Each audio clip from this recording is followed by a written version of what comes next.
Somewhere beneath the long shadow of the Dhalagiri Himal, against the steep slope of the valley carved by the Bhuji River, there lives a Nepalese farmer named Kadaga Bahadur Poon.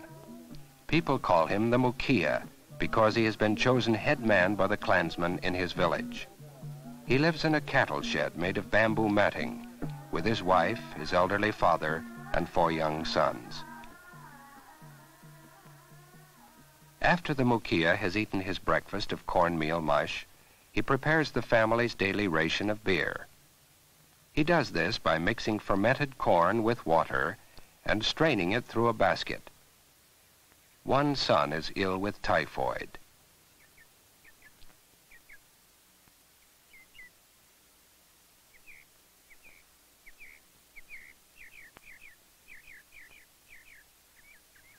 The Mukhiya worries about his children when they do not eat. This is one more sign that the evil spirit, who in past years has taken 3 of his sons, has come again. He does not know that the major source of illness is the surface water that washes into his spring.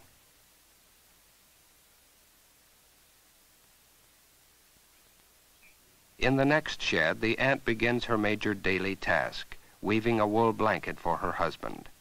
The long strip will be shrunk in cold water.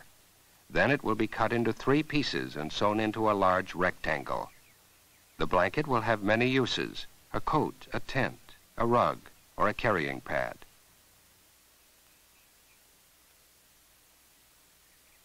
The wife of the Mukhiya, also ill with typhoid, rests in the sun. When all the household chores are finished, the Mukhiya relaxes a moment before he has to go and get fodder for his cattle.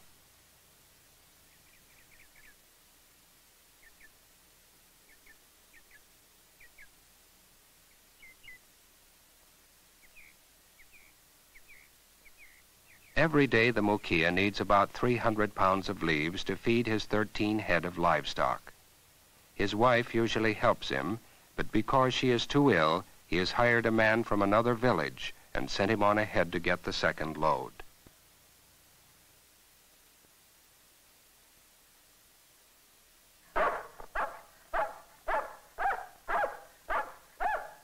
The men have to climb high up on the mountainside where the trees still have long branches with plenty of leaves. When the Mukhiya was a boy, his father only had to go out behind the cattle shed to cut fodder enough for the day's needs. But in time, as village boys married and cleared more land for new farms, the forest was pushed further and further back. Destruction of the trees also was hastened by fodder collecting.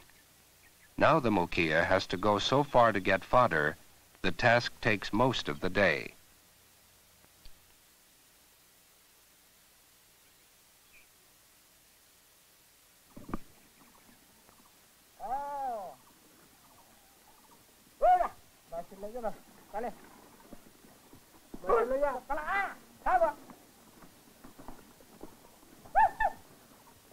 It would be easier to let the cattle go up to the mountainside to forage for themselves instead of bringing leaves down to them. But in order to collect enough fertilizer for their fields, the farmers have to keep their cattle in sheds all winter. In the spring, when it's time for plowing, the sheds are taken down and the manure is spread.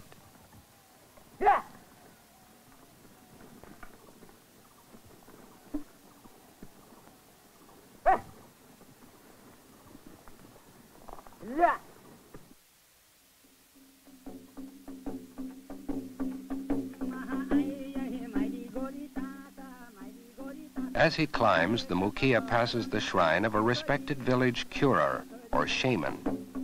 The shaman has been entombed sitting up, so he can continue watching over the village. Ordinary villagers are buried by the river.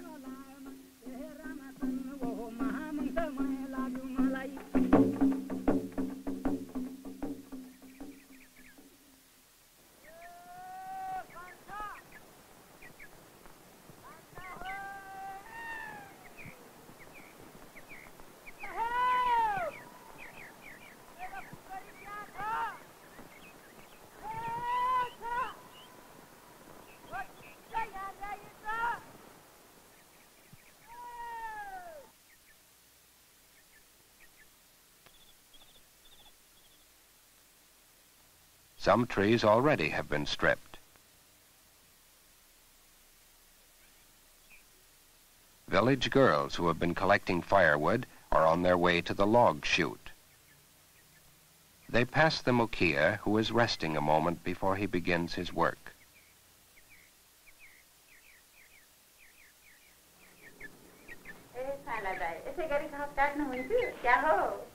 Ho.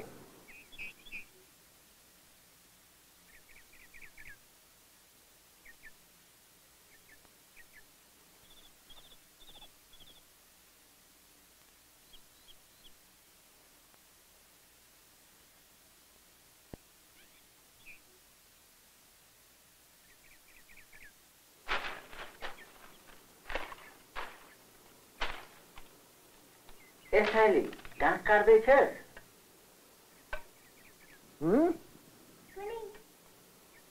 यो दाउराहरू तल फाल्छौ कि?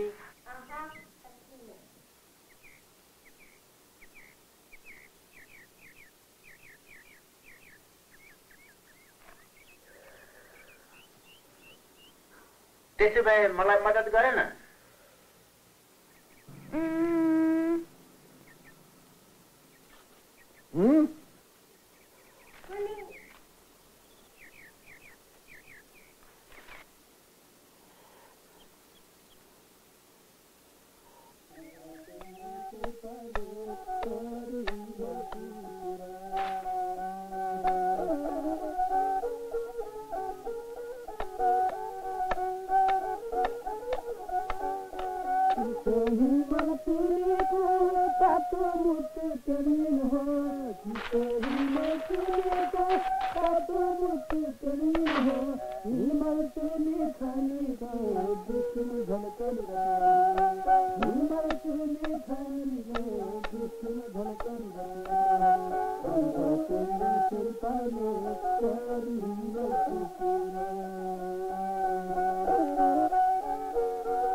Sila is very proud of his father. Other men who don't have the Mukia's courage and skill would destroy the productivity of the tree much sooner by cutting the branches nearer the trunk. But the Mukia goes out to the ends of the limbs to get the leaves so the tree can produce for a longer period of time.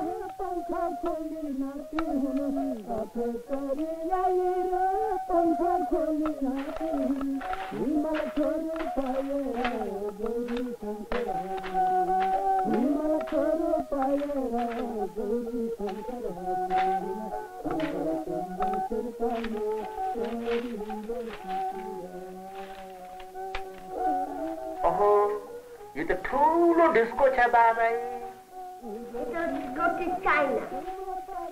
Ito merau घर हो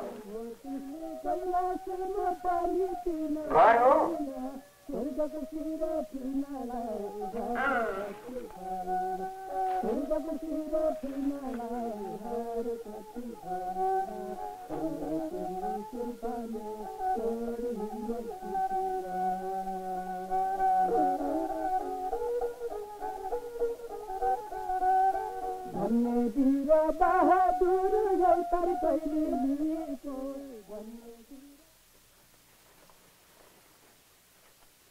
The Mukia climbs about 3 large trees to get a good load.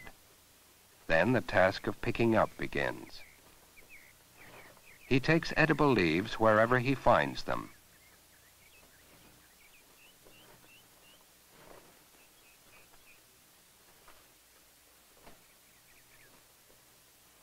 During many generations, the hill people have discovered how to fit the twig ends together so they make even, cohesive bundles without being tied.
Cigarettes are luxuries.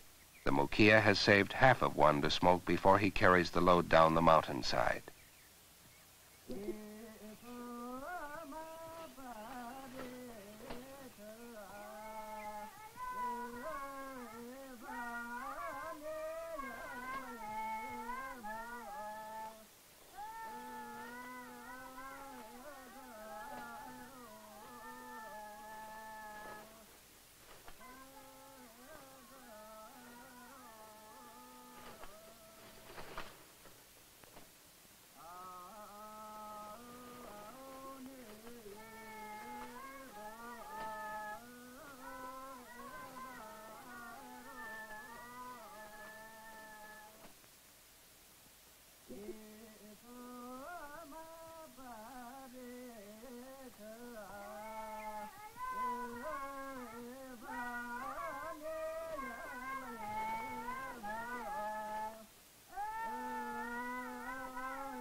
Villagers who have been gathering fodder meet and go down the rest of the way together. One of them is the man the Mukia hired. The twigs that are left after the cattle have eaten the leaves are dried in the sun and used for fuel.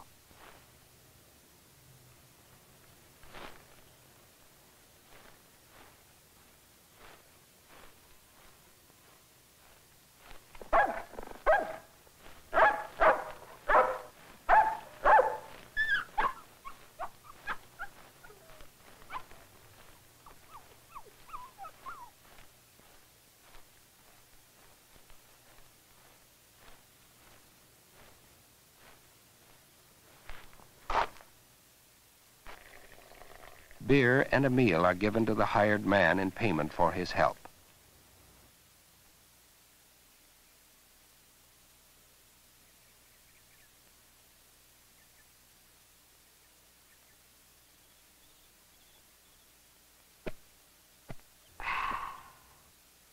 Hey, सानाले पनि अलिकति जाऊ देऊ न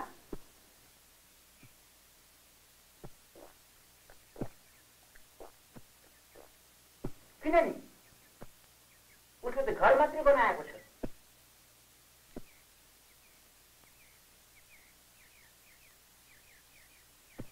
ए साइला बरु एउटा ससु ल्याऊ न